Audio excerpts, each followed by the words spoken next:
to be able to do to their left. All right, so we're skipping. Go. Touch your belly button, touch the back of your neck.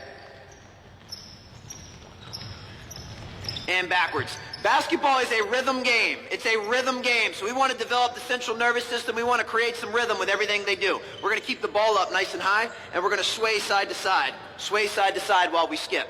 Careful. Go. Go ahead. We have a simple philosophy at DeMatha as far as rhythm. And when we're playing, we want to establish ours. We want to disrupt theirs. That's how we view everything at DeMatha. We want to do what we want to do, when we want to do it, how we want to do it. We don't want our opponent to have that luxury. Now we'll chin the ball, elbows out, and let's twist side to side. 180-degree rotation while we're skipping. Go.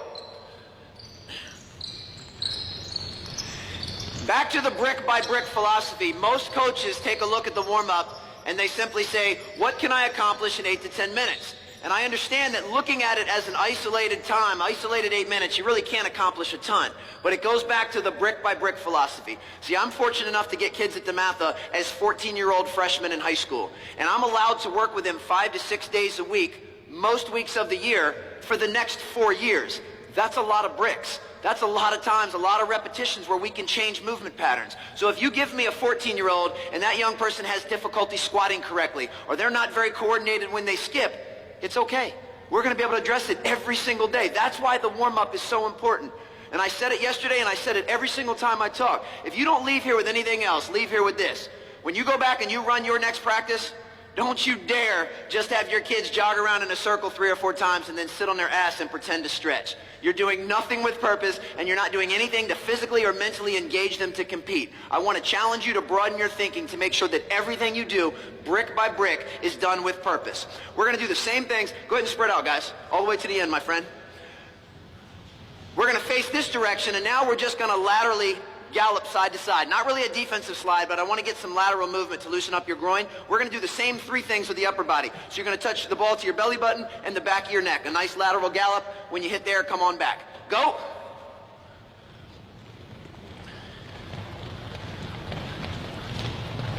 And then you guys should be able to figure out the next 2 patterns. There's something called perceived relevance that's an extremely important concept. Yep, there you go. Perceived relevance means your players clearly understand that what you are having them do will make them better on Tuesday and Friday nights. And again, I just use that, I keep saying Tuesday and Friday nights because in Maryland, the high school that we play, that tends to be the nights where we play most of our games. Of course, you can change that to whatever fits your schedule. But perceived relevance means players clearly understand that what you're having them do will make them better come game time. If there's any question that what you're having them do will make them better, it is your job as a coach to point it out. It is your job as a coach to connect the dots and make sure they get it. And the higher the perceived relevance, the better focus and the better effort your players will give. As soon as a player does not believe that what you're having them do will make them better come game time, they will check out. They will not give you good effort. They will not give you good focus. So it's important that we connect that perceived relevance. Now, the cool thing about basketball players, real quick, earmuffs, most of them aren't very smart. Most of them aren't very smart. And with most basketball players, by simply giving them a basketball, the perceived relevance goes up. We could obviously go through this same warm-up without a basketball, easily. But I like to add a basketball to everything that we do because it increases the perceived relevance. By putting a ball in their hand, they just feel like it's more specific and feel like it'll help them on Tuesday and Friday nights. So anything we can do to increase that, we want to do. Thanks.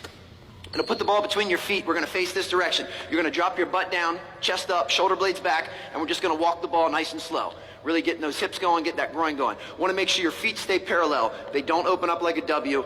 I don't want you to bend over at the waist, and I don't want you standing up and back down. I want you in one low, perfect postured position the entire time. We'll slowly walk the ball to the other sideline. We'll slowly walk it back.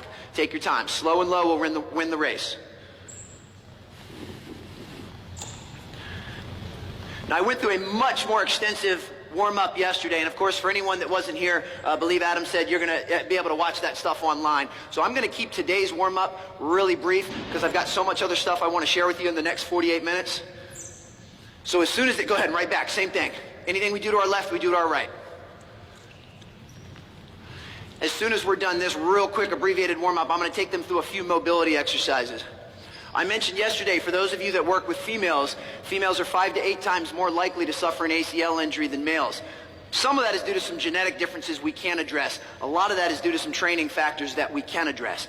I work at an all-boys school. I work at an all-boys Catholic school, so I don't use ACL injury reduction terminology with my guys, but you better believe that we do it every single day. And of course, Derrick Rose, the NBA MVP, was susceptible to an ACL injury, so it's not something that only female players should worry about. But we address ACL injury reduction every single day. It's built into the fabric of our warm-up. So we make sure that our warm-up has purpose, and we make sure that we're doing things to make our kids less likely to suffer an injury.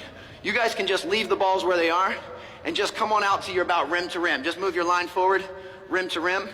We'll go through a few mobility exercises now.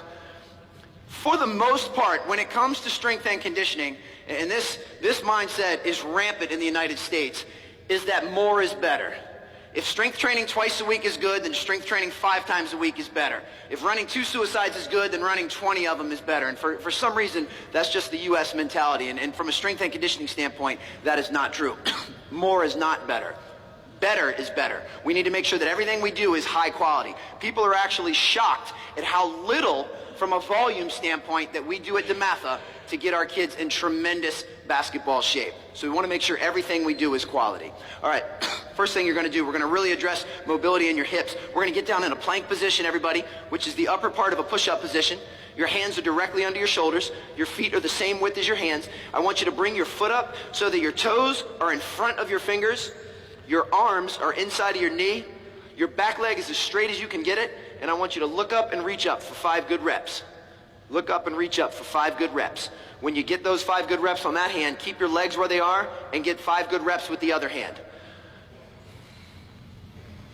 We like doing mobility and flexibility exercises to give you more bang for your buck. So right now, this is addressing a lot. They call this the world's greatest stretch because it's getting the hip flexor, it's getting the butt. You have to keep your foot where it is and make sure you get 5 with the other hand. Once you've done that, go ahead and switch legs. Once you've done that, go ahead and switch legs. Tremendous for building mobility in the hips. The best way you can protect the knees is by improving mobility in the ankles and the hips, the 2 joints on either side of the knee. If the hips are really tight or the ankles don't flex, every single time a player runs or jumps or lands, all of that impact goes into the knee if those other joints can't absorb some of that impact. Okay, then walk it back into a catcher's position. So you're going to sit like a catcher in baseball. Now the goal is to be able to keep your feet flat and your butt as close to the ground as you can. If you can't get your feet flat, or as soon as you sit back, you fall, that just means you're lacking some mobility in your hips or in your ankles. Not a big deal, just something to know. Go ahead and put all 10 fingers on the ground, and I want you to raise your hips up as high as you can without your fingers leaving the ground. Get a good pause at the top, and then bring it right back down. So you're going to get a really good hamstring stretch at the top, a good groin and low back stretch at the bottom. Just count out 5 of those, please. A lot of the stuff I do with the guys at DeMatha has a yoga kind of derivative to it. We adopted doing some yoga stuff during the season last year, and our kids absolutely loved it. The first couple times we did it, it was a little bit of a grab-ass session. The kids were kind of joking around because it was something really new to them, but once they got into it and realized how much better their bodies felt, it was something we incorporated very regularly. Go ahead and stand up now, and let's go double hip width apart. I want you to hang straight down to the middle. I want you, keeping your feet flat, I want you to shift your hips to the right, getting a good groin stretch. Shift your hips to the left to get a good groin stretch. Then I want you to walk out and do what's called a cobra stretch. I want your head and shoulders up, your hips to the ground. The only thing touching the ground are your fingers and your hands and your toes, excuse me. And then walk back in. Get 5 of those, please. So you're getting a really good groin stretch, either side. Then we're getting a hip flexor, abdominal stretch. So all we need to do, going back to the more is not better, we just need to pick a handful of these exercises, 3 or 4 of them that address every single muscle group and joint in their body, and we're going to be good to go. I know that as coaches, time is of a premium. You might only have 90 minutes to run a full practice, and if you only have 90 minutes, I totally understand you don't want to spend 15 to 20 of that going through a warm-up. But find what you can devote to it, even if it's 8 to 10 minutes. But get the most out of that 8 to 10 minutes. Don't just slough it off again and just say, we have to warm up because that's what the physiology book says. Let's just jog a little bit and sit and stretch. Make the most of that 8 to 10 minutes, because that 8 to 10 minutes is another brick that you will add to your player's game. Looking good, gang. Once you're done, just have a seat on your backside. We'll get one more. We'll go here. You're going to keep your feet flat. hands flat, and you're going to bridge up. I want you to raise your hips as high as you can. Your goal is to get your torso parallel to the ground. It's going to give you a good shoulder and chest stretch. So we're going to lift up here, pause, down nice and slow. Just go ahead and count out 5 of those. 5 of those.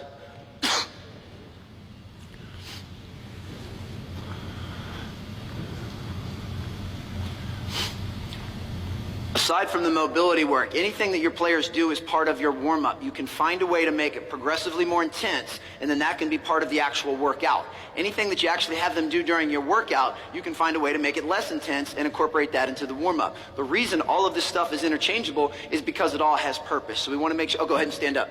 And I need, do we know how many we got?